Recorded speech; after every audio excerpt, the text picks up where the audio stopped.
move on to our second presentation, which is brought to you by Ankur Kotwal on the topic of state-of-the-art generative AI on Google Cloud. Ankur leads the Cloud Global Advocacy team at Google Cloud. The team is focused on raising GCP's awareness, enabling customer success, highlighting best practices, and seeking product feedback from developers and practitioners. Ankur has been a software engineer, product architect, product manager, and developer advocate. Ankur is also passionate about making developers' lives easier with great developer experiences, tooling, and AI. In this talk, Ankur will share the variety of data types that the Cloud AI portfolio covers with clear use cases. You'll also learn about Google's responsible approach to AI and how generative AI is helping practitioners be more productive. Can I get a round of applause for Ankur, please?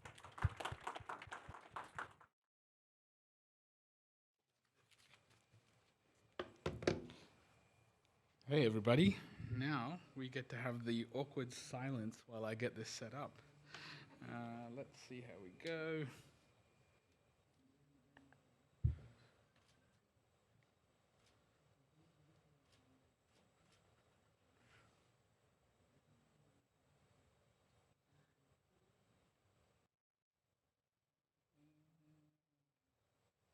I want to do it on that one. Actually, no. Yeah, that one. That's not what we wanted. Give me a sec. Sorry. See if I can do it from here.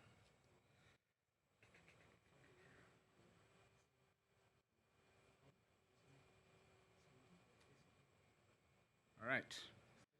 There we go. See that. Okay.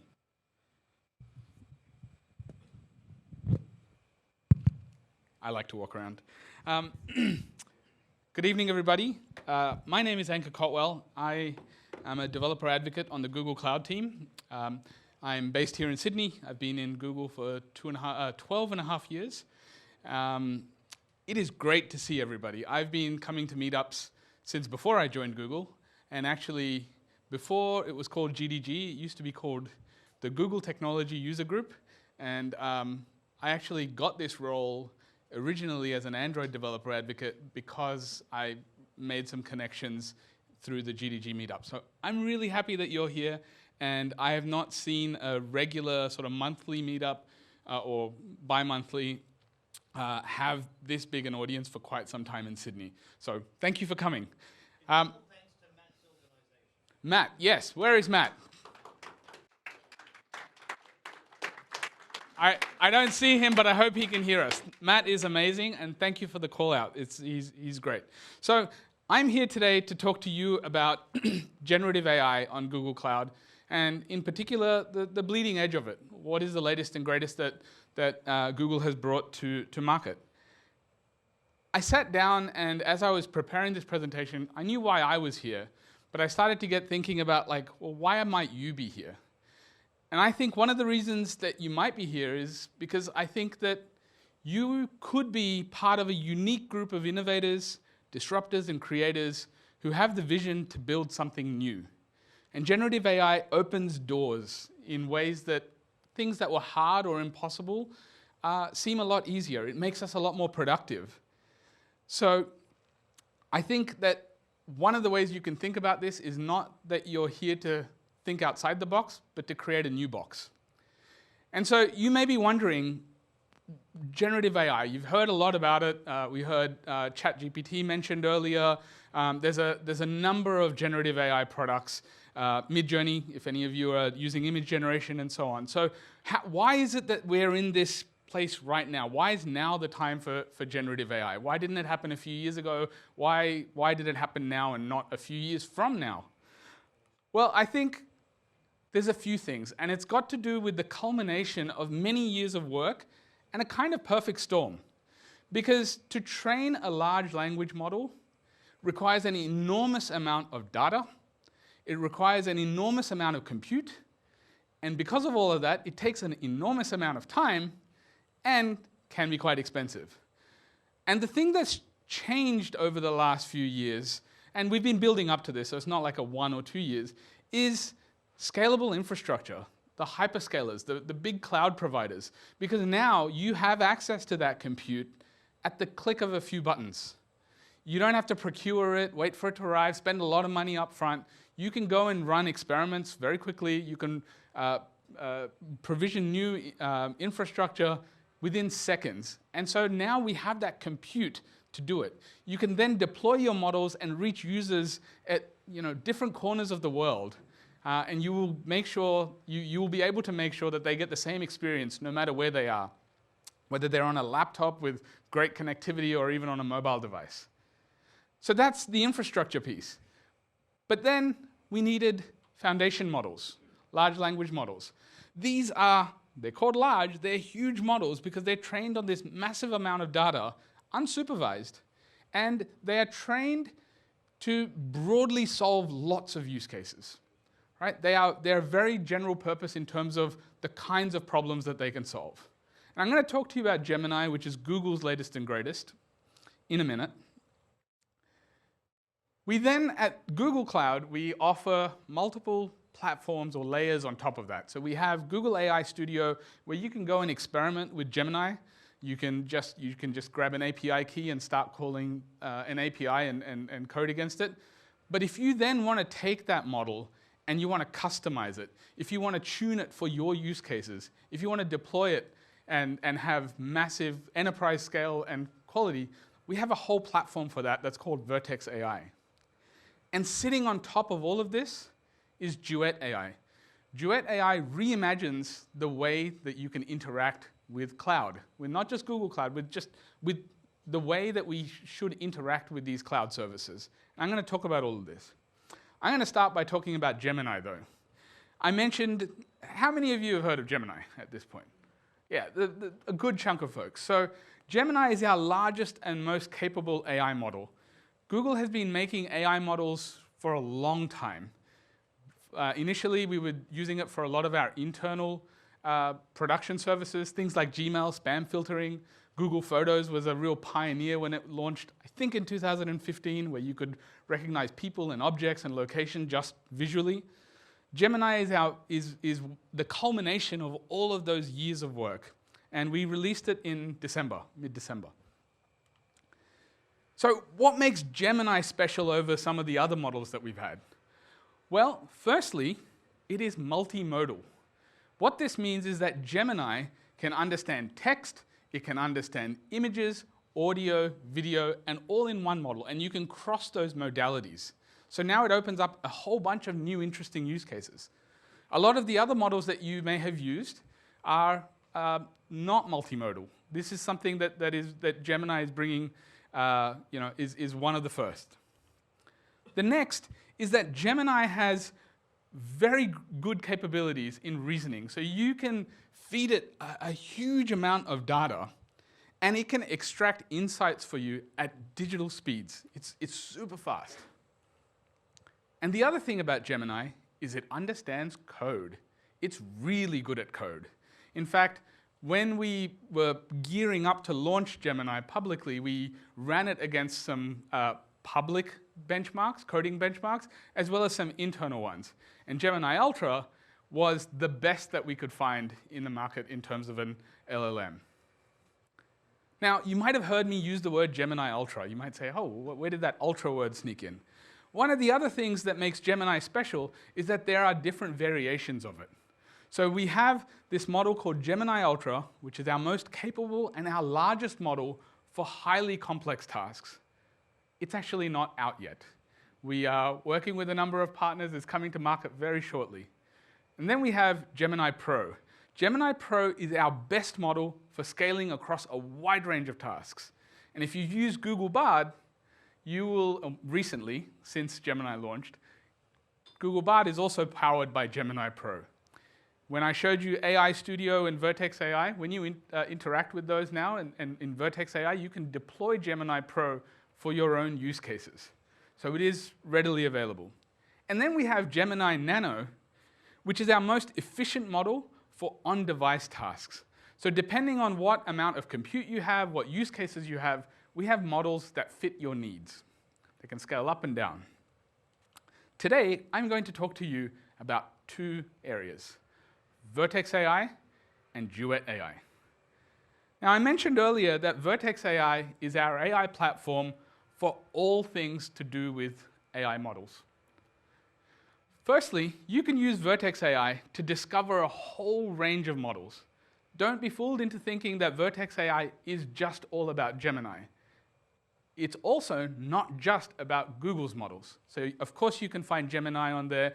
You can find our other models on there, Imagine, and we're going to talk about that in a minute.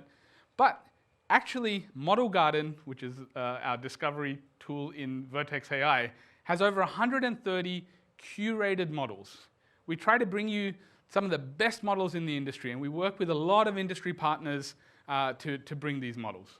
It's Google's models as well as third parties, and I'll touch on a few of them in a minute. In terms of Google models, we've recently made generally available Imagine 2. Now, work with me here. The marketing team really wanted me to pronounce this as Imagine rather than Imogen. So if I muck it up, just don't tell them. So Imagine 2, as you can see, is a successor to our original Imagine model. And the thing that differentiates this model is that it produces much higher quality images. They are photorealistic. And if you've used any of the other image generation models, you'll know that one of the early challenges, by the way, was fingers. I don't know if any of you played with those tools, but it used to generate really weird-looking fingers in the early days. And that's not Imagine, but just the industry as a whole. But the big challenge that we've had with those models is text overlays. So Imagine 2 actually puts very realistic text overlays. The letters make sense. They're nicely shaped and so on. So these images that you see, they are not images that you find on the internet and they haven't been adapted. These are being generated by the model in real time. All you do is go to Imagine and type in, enter a prompt like a woman brushing her teeth, smiling, happy, toothpaste advertisement, and it'll generate that kind of model. We've actually put this functionality into Google Bard. So if you go to Bard after this, you can say, hey, generate an image of a dragon flying over a rainbow, and you'll get something. Hopefully a dragon flying over a rainbow. If you say put some text on it, hopefully it'll be right too. So Imagine is a vision type model. It's targeted for this particular use case. But we're starting to see more specializations. Google has also got a model called MedLM, which is a suite of medically tuned models. So you're now starting to see models come out for specific industries. We have a number of models in the security space as well. And industry-wide, you're going to see more and more of these. But remember I said that there's 130 models available? Well, we have some of the best in the ecosystem. So we have the Mistral models, we have Anthropic's Claude models, Meta's models are on there, and of course, research models that we publish, as well as Gemini and others. So Model Garden, your one-stop shop for finding some of the best models in the industry. But what happens is when you take these general purpose models, you might find that for your use case, you need to specialize those models a little bit. Now remember I said earlier, it's really computationally expensive to train your own LLM. It takes a lot of time and it actually costs a lot of money. So building your own LLMs for your use cases is something that you're unlikely to do in your organizations. There will be some that do it, but in general, it's unlikely. What's more likely to happen is that you'll take an LLM through our discover phase and tune it for your use cases. So in Vertex, we provide a full set of capabilities for you to tune your models, doing things like prompt design, where you can sort of describe to the model how users might interact with your model, the types of questions that they may ask. But then you can take it further, and you can actually augment that model so that the results that it returns are grounded specifically in your corpus of data. It could be your support pages, your product pages. It could be your source code if you're using it for generating code. You can also use a mechanism called retrieval augmented generation, or RAG. You'll see this mentioned quite a bit these days in the industry, that allows you to take data from your company data sources and then enrich the prompts so that they are, again, more context aware of your specific data set.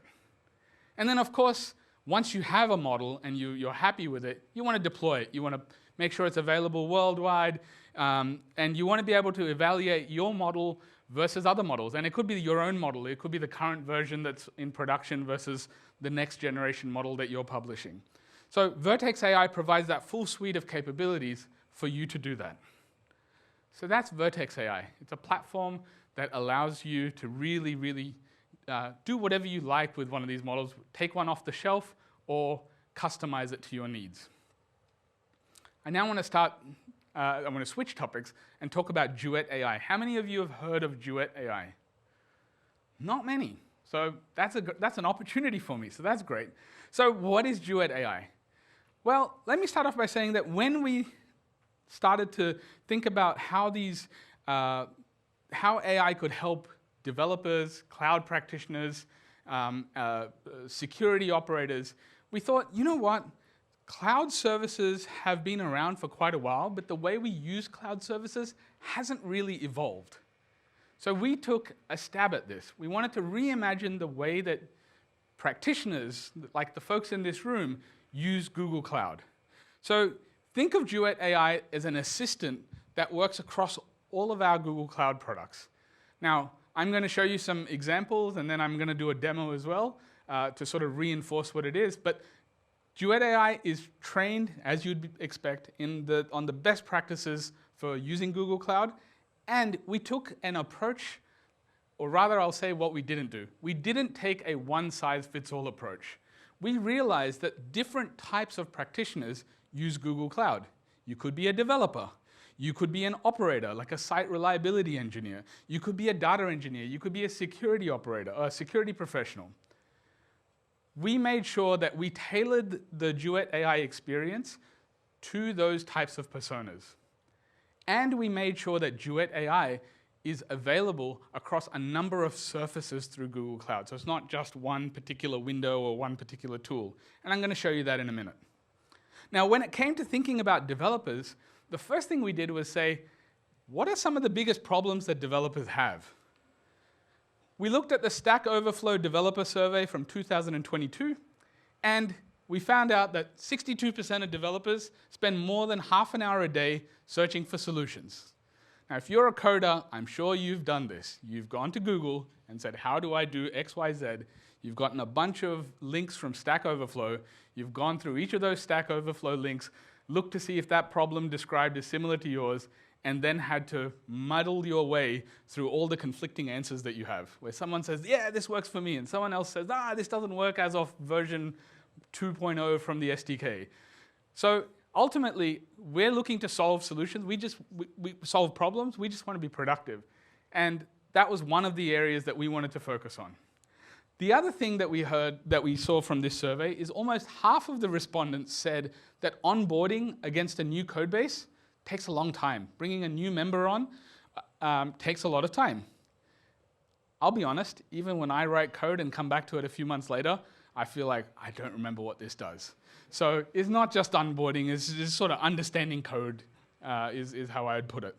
And related to that, more than 2/3 of respondents said that they encounter what they called a knowledge silo once a week. You know, those technical documents that are really hard to find, undiscoverable, or that handful of engineers that you may have that have been around for a long time and know this stuff in and out that everybody goes to. Those people can't scale, right? You can only have so many of those in an organization. So these were some of the challenges that we wanted to tackle when we thought about reimagining the cloud experience for developers. So let's look at how Duet AI assists developers. Firstly, I said that it's available across many different surfaces. So we targeted all of the popular IDEs, Visual Studio, VS Code, all of the IntelliJ suite of IDEs, as well as the Google Cloud Editor and the Google Cloud Console.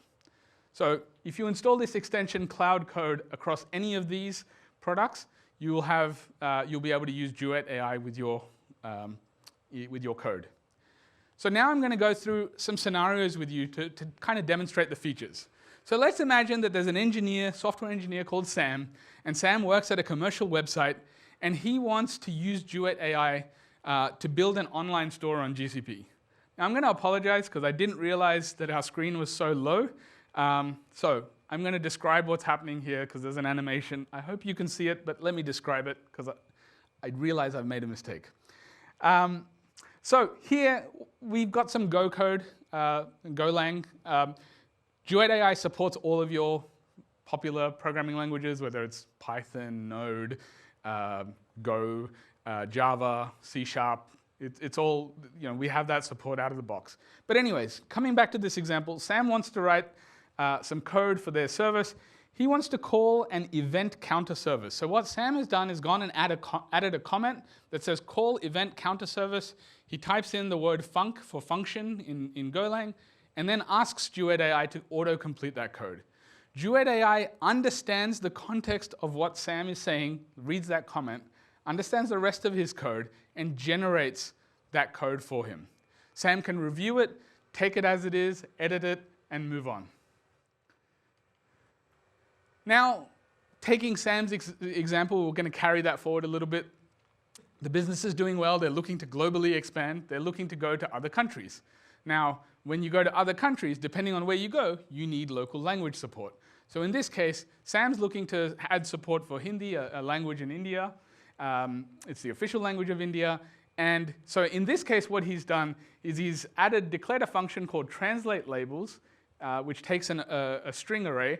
And then he's added a comment in here that says, use Google Translate API to translate an array of strings from that parameter into Hindi. And again, it generates the code because Duet AI obviously understands Google Cloud Services really, really well. So it calls that Translate API, returns the values, and he's able to move on. Now, turns out that he needs to make sure that the right modules have been imported in his source code. And you may say, Ankur, auto-import modules, IDEs have been doing that for decades. This doesn't need any AI to do it. Well, if you look at the way IDEs have worked with importing modules, often they work on your workspace. So if you've got those modules available in different parts of your workspace, they can set that up for you. Or if it's part of the standard library, then the IDE knows it well. But if it's somewhere like, in our case, this module is on cloud.google.com. It's something that you would have to typically go online to go and fetch. That's usually up to the user. Duet AI is aware of these sorts of libraries and can suggest those libraries to you and set up the imports for your modules as well. So it's able to be aware beyond your workspace. And that's the advantage here over what we've traditionally had, which has been good, but obviously this does more now. Now remember that scenario where I said you get these knowledge silos and it's really hard to onboard folks? So for that, we have a capability to explain code. So you can ask Duet AI to explain your source file. So it's depending on how large that source file is, it might be maybe not the best granularity. You could then instead ask it to explain a function. You could select a function and say, explain this code, and it would do that for you. Or you can select a few lines of code and have that happen. Super useful, and as I said, I've used this more than once for my own code. I'm not embarrassed to tell the story because I'm sure other people do this as well. Duet AI can go and propose a test plan for you as well. So you can ask it, hey, give me a test plan for the code that I've written here. And another thing I'm going to admit to you all, we're all amongst friends. I don't like writing unit tests. I like writing code. I don't enjoy writing unit tests. Now, judging by the reactions I got from people in the room, I'm not alone. But it's okay. You don't need to reveal yourself. Duet AI can also generate unit test code for you. Again, you just bring up the right context and you ask, it says, please implement these tests in a single file, and it will generate all the unit tests for you. Now, one of the things that we've heard from folks that have tried these kind of tooling is that these coding foundation models are trained on large amounts of data. And people are worried, and have been worried, organizations have told us, that we're going to get some code that's suggested that's sourced from some code that has a license that's not very permissive. So for IP compliance purposes, Duet AI will also tell you what kind of license that code is that's been generated. If it's a permissive license that you can do anything with, It's not going to warn you. But if it's a piece of code like this one, where you need to attribute it, put some attribution in that, it came from this particular library, Duet AI can tell you that that's where it came from. And if you don't want suggestions from that type of license, you can tell Duet AI, don't give me, just suggest permissive licensed code. And so it can do that as well. So you can make sure that you don't run into problems there. So those are some of the capabilities for developers. But remember I told you Duet AI is really across all of Google Cloud. It's not just for developers. So let's look at it from an operator's point of view. So we talked about Sam, the software engineer. We're now going to talk about Jessica, the site reliability engineer. Now, Sam's launched the page and launched their site. It's all going well. And then Jessica looks up, gets a page that says, oh, we've run into some sort of error. Jessica is our site reliability engineer, looks at the log. Turns out the log's got a lot of information in it. And often you have to sort of parse through that information, work out what bits are relevant. Duet AI can help there. So you can ask Duet AI to explain what's happening in the log. And in this case, this particular error, and I'm sorry about the small font size, it says this error means that the kube proxy service was unable to connect to the Kubernetes API server with an address, and it gives more context there. It then says you should go to resolve this error, go and check that the Kubernetes API server is running, and you can run this kubectl command, get nodes, to do it. Now, if you look at this screenshot, it isn't Visual Studio Code anymore. We're now in the Google Cloud Console. So this is that example that I was trying to say, that we surface it in all of the right places. Now, within Google Cloud Console, there's a little button you can hit to bring up a terminal. Now, because Duet AI told Jessica that you can call kubectl get nodes, she's able to put that command right in context. It is context aware of what's happening on the screen. And then she can start to look at what responses she's getting and ask for follow-ups. She can say, what are the common causes of the Kubernetes API server returning an error message? And then she can follow up accordingly. So Duet AI is able to help you not just write new code, but if you run into some problems in production, it can guide you on that. What about for data engineers? We're only going to cover 3 personas. This is the 3rd persona. So if you're a data engineer, you might be writing some SQL code. Duet AI, and again, different user interface because we're in the SQL editor here. But Duet AI can start generating SQL code based on your data, on your table structure and your schema, right? So it becomes content aware on that, and it can make different suggestions of which fields you want. Once it generates, by the way, so before that, I want to say it can also generate code based on comments. So in this case, this person said, what are the most popular routes for the New York City subscriber type? And Duet AI went and offered this suggestion of how to do that. You can actually go back and forth. So in this scenario, we already had some SQL, and we want to change this SQL query to filter out null subscribers and round all decimals to a single precision. So now it's taking this query, taking your request, and augmenting that query, updating it such that it's doing the extra filtering that you want. And finally, we can also explain SQL. So you may come across some, I find SQL code really hard to follow, depending on how good that person has been about indenting and formatting and so on. This is very useful to have Duet AI explain what that SQL query is in the context, again, of your schema. So we've just touched on a handful of features. We looked at development, we looked at operations, and we looked at data.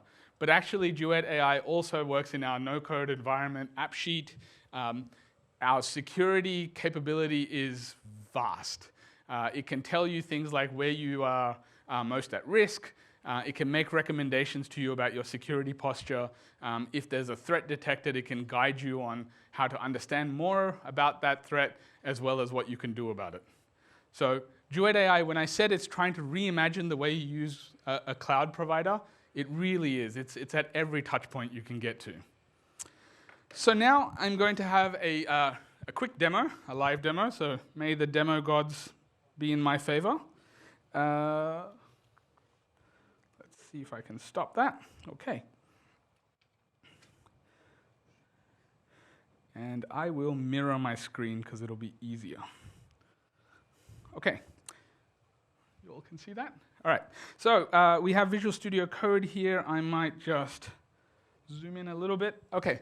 So I'm giving you a kind of real-world example in the sense that this code that I'm showing you is from a little pet project I did just on the side. I like to play video games, and a few years ago, Microsoft Flight Simulator came out, as well as Star Wars Squadrons. I have one of these joysticks with like a lot of buttons, and configuring these things across these video games can be challenging. So I wrote a little tool that would generate some images based on your configuration so that you could see a nice visual map of what each button did across different games. So it's a fairly simple, this is actually the joystick that I have, so it's a fairly simple application that does image generation, not using Imagine, but looks at your config files. So anyways, I hadn't touched this code for quite a while, and then internally we were testing Duet AI, I want to say around August last year.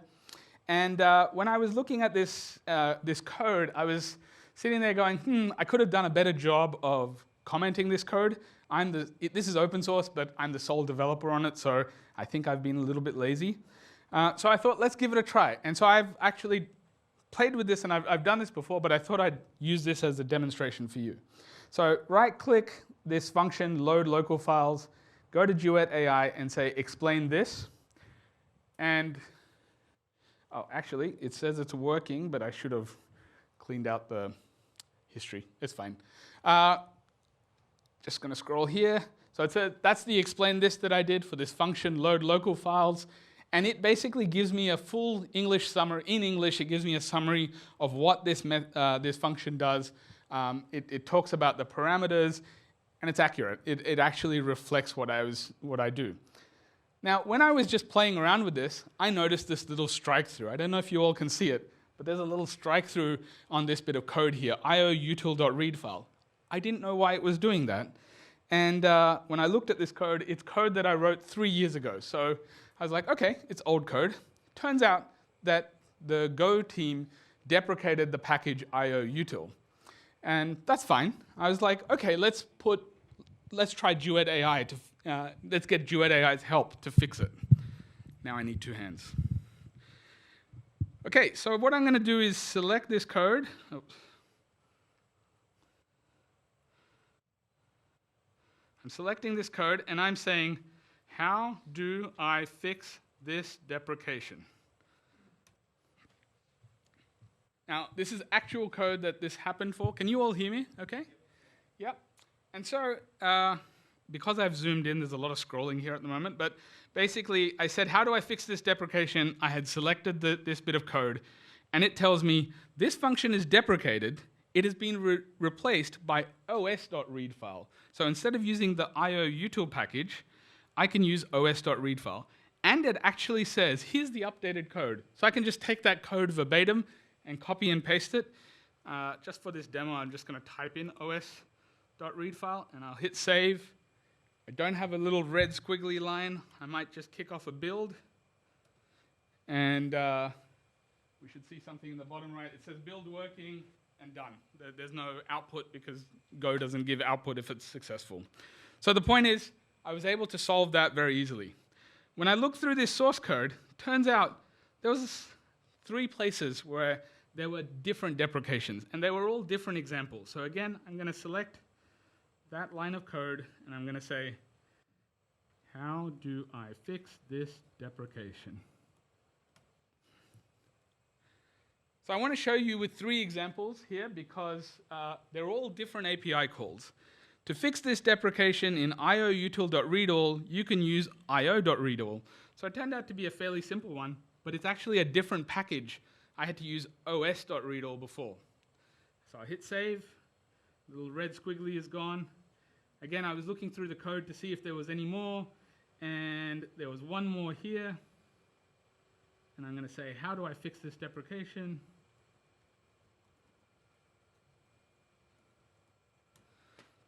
And it should tell me the last one as well. which is something similar. So the way Duet, by the way, works, you saw it thinking. It's not doing it locally. It's actually working through the cloud. So that's where you see some of that latency, but it's still much faster than me looking it up. And again, it says here, for this one, I should use os.readdir, and we can kick off another build task, and we're done. It'll come up. So I'm going to switch back to my slides, and you may say, hey, that's a really simple example to use, but it was a real-world example, and if I had tried to fix that myself, I would have easily been able to fix it myself. But I would have had to go and look up documentation online, switch out of the context of my IDE, look up documentation about the deprecated package, try and find out what was the equivalent for each of those deprecations separately, and then understand if the parameters matched, understand if it actually resulted in the same behavior. And instead, I was able to do that work in a few seconds using Duet AI. So, where is the wrong one? And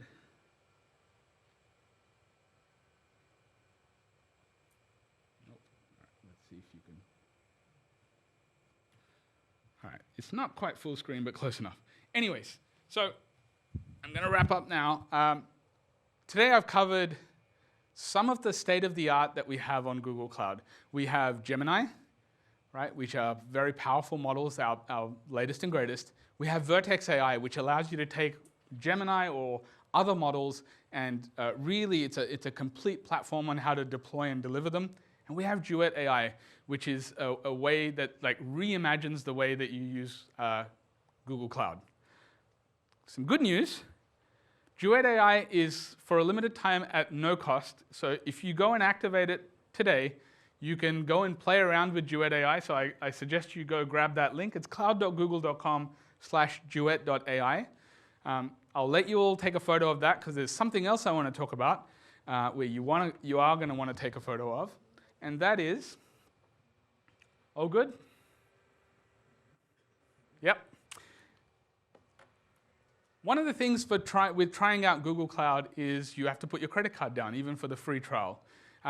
So today, if you go and activate via this link, if you sign in with your correct Gmail account, go to that link, you'll get a credit to go and activate your billing account. It's only $1. It's not meant to be about giving lots of credit away. It's about making it easy for you all to go and try the platform. So this will go and apply that credit to your account, and you can have access to all of the free tier products. There's only $1 on there, so if you use some of the paid products, which you can, just know that you'll consume it quickly. Duet is free though, so if you activate with this and then go and enable Duet, you can play with it. My only request of you is let me know how you find it. Do you find it useful? Did it do the things you wanted it to? Could it have done something better? Thank you so much for joining me today. I hope this has been informative. You can reach me on Twitter or X at Ankur Kotwal, or that's my work email address, kotwal@google.com. Thank you, and I'll take questions now. Thank you so much, Ankur. Our speaker gifts have finally arrived, so we wanted to give you this first. Thank you. All right, so we now have time for 3 questions. Just be wary, because we are closing in on time, so I'll be keeping it very strict to 3 questions, okay?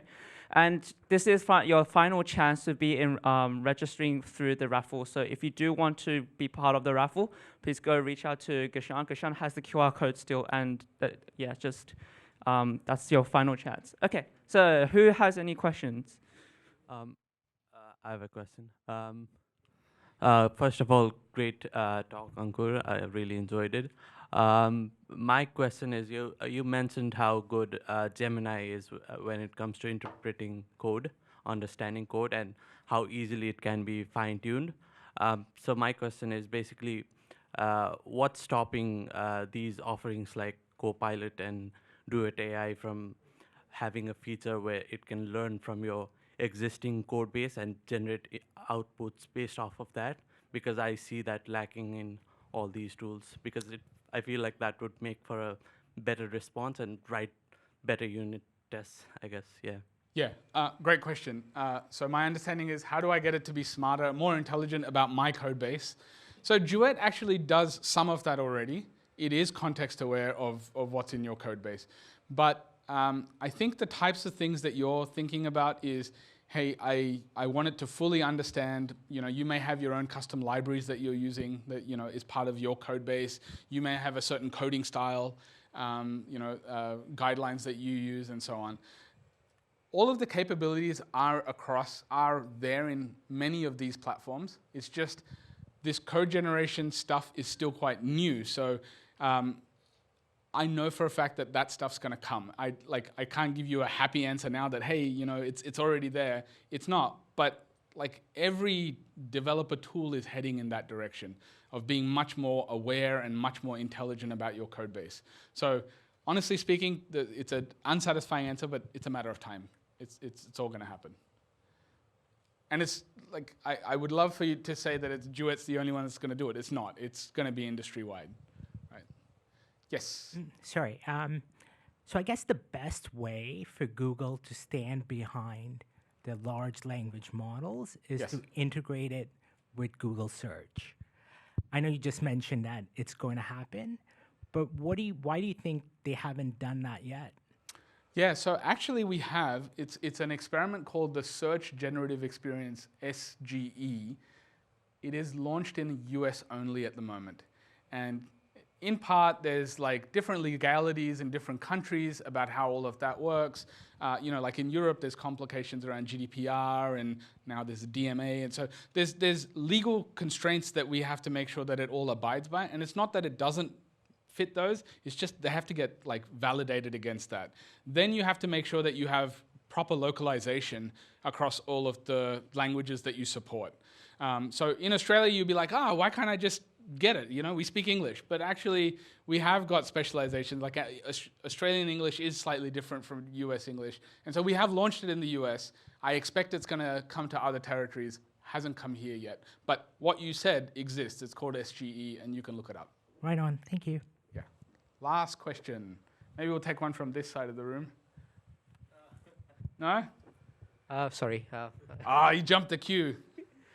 Go ahead. I have a question. So, we have all used ChatGPT for coding. Like, I'm a full stack dev. Not me. No. Okay, I'm a full stack dev.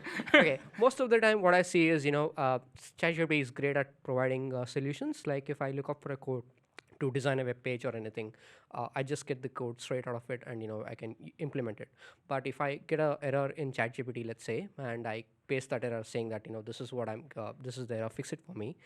Sometimes the error keep repeating itself, and it's not really helpful. And later I have to use my like Google or go through some Stack Overflow solutions, and it's going to take a while, but we are anyway going to fix it.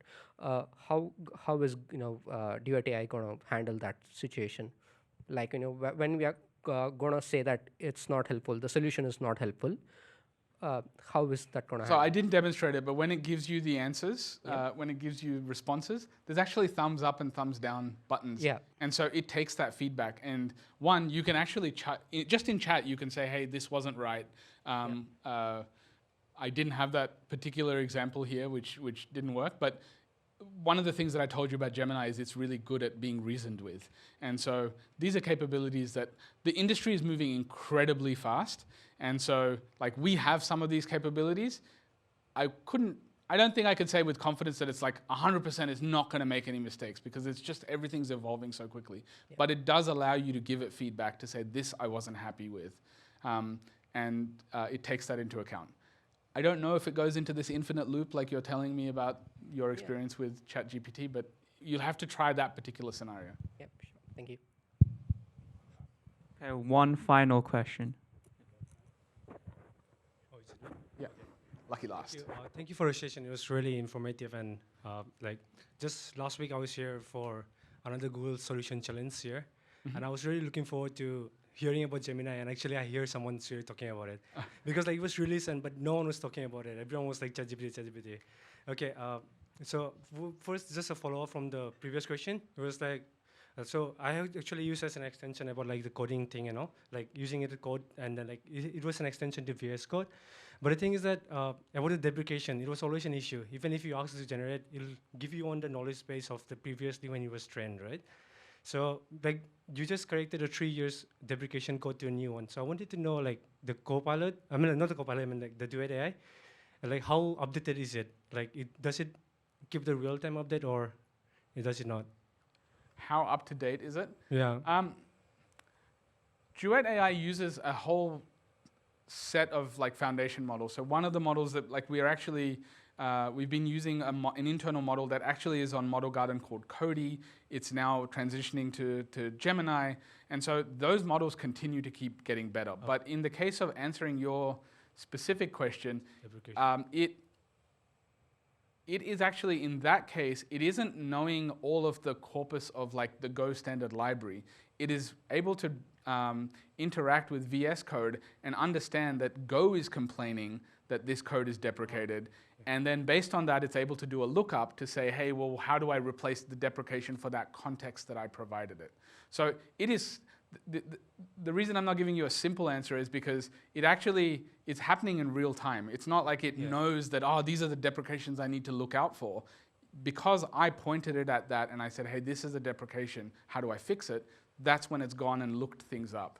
So, and it's continuously getting better. Right. So it actually has the capability to look up things internet. Well, that's why it's all server-side, right? Like it's actually, if you saw, when it said Duet AI was thinking, that wasn't happening locally. Yeah. Okay. Yeah. And we do serve it as a managed service. So we're continually improving the models in the backend. So another question was for the solution challenge thing. So in the solution challenge, we have to use Google projects, right? So we are actually using Gemini and other Google Cloud services, and Gemini is really powerful. We're enjoying it. But we also wanted to use Imagen. But for Imagen, like you said, it's available right now, but it's on permission basis. Like you got to get permission. So I wanted to know, like, how can we get that? Yeah, so the Imagen, the model, the underlying model on Model Garden. So Model Garden is a different example. So in Vertex AI, there's actually an image generator tool that uses, and you can do a drop down. I could show you offline, but you can do a drop down and select it. But you are right that we are rolling that out slowly, like it's a staged rollout to customers. So you basically enter a form and say, hey, I want to be a trusted tester. I want to have early access, and over time we open that up. So, but that's if you want to do it via the API, right? Yeah, if you just want a consumer front-end service, right now Bard has that capability. So you can go to Bard and generate those images. Yeah. If you're building a service around it, you have to go through our early access program. Okay, thank you. And actually on that as well, there's a program, if you're not familiar with it, it's called Google Cloud Innovators.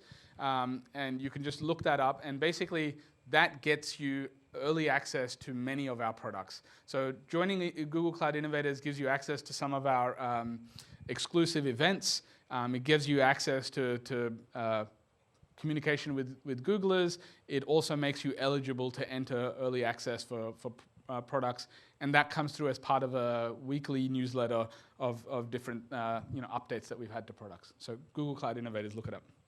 Thank you so much for having me, and Geshan and team. Thank you so much. Yeah, that was awesome. So thank you so much for the questions. Really good to see how everyone is really interested in topics.